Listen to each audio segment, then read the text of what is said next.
നമസ്കാരം. ഞാൻ ഷൈൻ കെ കൃഷ്ണ. പല മതസാരവും ഏകമെന്ന് പറഞ്ഞ ശ്രീനാരായണ ഗുരുദേവൻ്റെ മഹാസമാധിയായ ശിവഗിരിയിലും വലിയൊരു സർവ്വമത തീർത്ഥാടനാലയം ലോകത്തെവിടെയാണുള്ളത്. ആലുവയിൽ ശ്രീനാരായണ ഗുരുദേവൻ സംഘടിപ്പിച്ച സർവ്വമത സമ്മേളനത്തിൻ്റെ 100-ാം വാർഷികം റോമിൽ ഫ്രാൻസിസ് മാർപ്പാപ്പ സാന്നിധ്യത്തിൽ നടത്തപ്പെടുമ്പോൾ ശ്രീനാരായണീയർക്ക് മാത്രമല്ല മലയാളികൾക്കൊക്കെ ഒരു അഭിമാനമായിരുന്നു. ശ്രീനാരായണ ഗുരുദേവൻ്റെ ദർശനവും കാഴ്ചപ്പാടും ജീവിതവുമൊക്കെ കൂടുതൽ ആഗോള ശ്രദ്ധ നേടുന്ന ഒരു മഹത്തായ നിമിഷം. എന്ത് നല്ല കാര്യത്തിനിടയ്ക്കും അത് ചീത്തയാകാൻ പാൽപ്പായസത്തിൽ ഉപ്പിട്ട പോലെയായിപ്പോയി. അത്ര വലിയൊരു മൂവ്മെൻറ്റിനിടയിൽ ശിവഗിരി മഠം പുറത്തുവിട്ട ഒരു ബ്രോഷറുണ്ട്. ശിവഗിരിയിൽ 4 മതങ്ങളുടെ പ്രാർത്ഥനാലയങ്ങൾ സ്ഥാപിക്കുമെന്നും ഇത് ശ്രീനാരായണ സമൂഹത്തെ സംബന്ധിച്ച് ശിവഗിരി എന്നത് അവരുടെ ഒരു തീർത്ഥാടന കേന്ദ്രമാണ്, തലസ്ഥാനമാണ്. ശ്രീനാരായണയുടെ തലസ്ഥാനമാണ് ശിവഗിരി. അവിടെ ശിവഗിരിയിൽ ഒരു തീർത്ഥാടകൻ വരുമ്പോൾ ഗുരുവിൻ്റെ മഹാസമാധിയിൽ വണങ്ങി ആ പഞ്ചാസാര മണലിൽ ആ പ്ലാവിൻ്റെയൊക്കെ ചുവട്ടിൽ നിൽക്കുമ്പോൾ അവൻ അനുഭവിക്കുന്നൊരു മാനസിക സുഖമുണ്ട്, ഒരു ആത്മനിർവൃതിയുണ്ട്.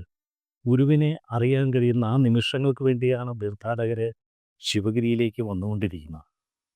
ഒരു മതം, ഒരു ജാതി, ഒരു ദൈവമെന്ന് ശ്രീനാരായണ ഗുരുദേവൻ അരുളി ചെയ്തപ്പോൾ ഓരോ മതത്തിനും ഓരോ ആരാധനാലയം, ഓരോ മതത്തിനും ഓരോ വിശ്വാസങ്ങൾ എന്നൊക്കെ പറയുന്നത് തന്നെ ഗുരുദേവൻ എന്തെയാണ്.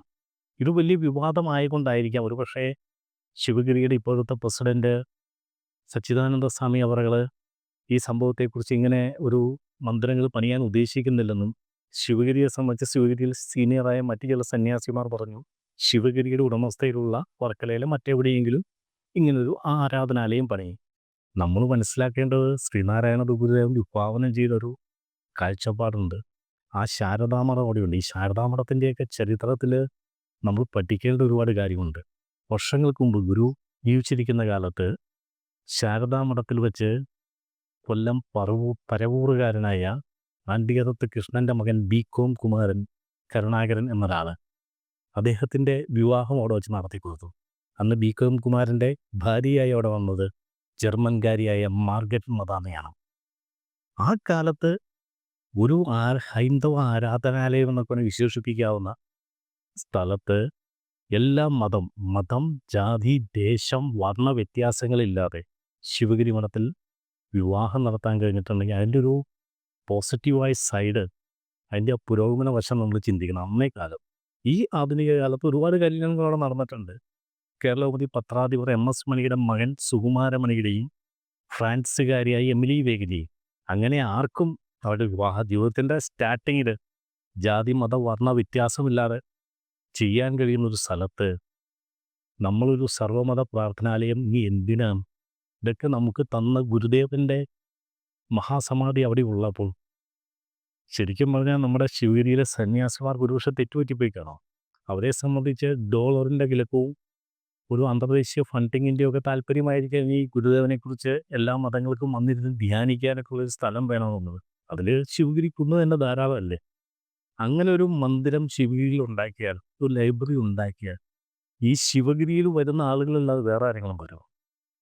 രാമാനന്ദമയി മഠം സുനാമിയൊക്കെ ഉണ്ടാക്കി എത്രയോ ആളുകൾക്കത് എത്രയോ സേവനങ്ങളാണ് ചെയ്തു കൊടുത്തത്. എന്തിന് KCBC?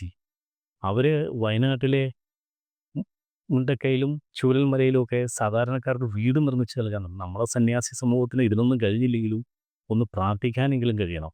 അതാണ് അവർക്ക് ചെയ്യാൻ കഴിയുന്ന ഏറ്റവും വലിയ ഗുരുപൂജ. നമുക്ക് ആത്മസംതൃപ്തിയും സായുജ്യവും ഒക്കെ വേണമെങ്കിൽ നമ്മൾ മറ്റുള്ളവർക്ക് കൂടി അത് നിലകൊണ്ടാകാൻ ശ്രമിക്കണം. അതാണ് ഗുരുദേവ ധർമ്മം. നമസ്കാരം.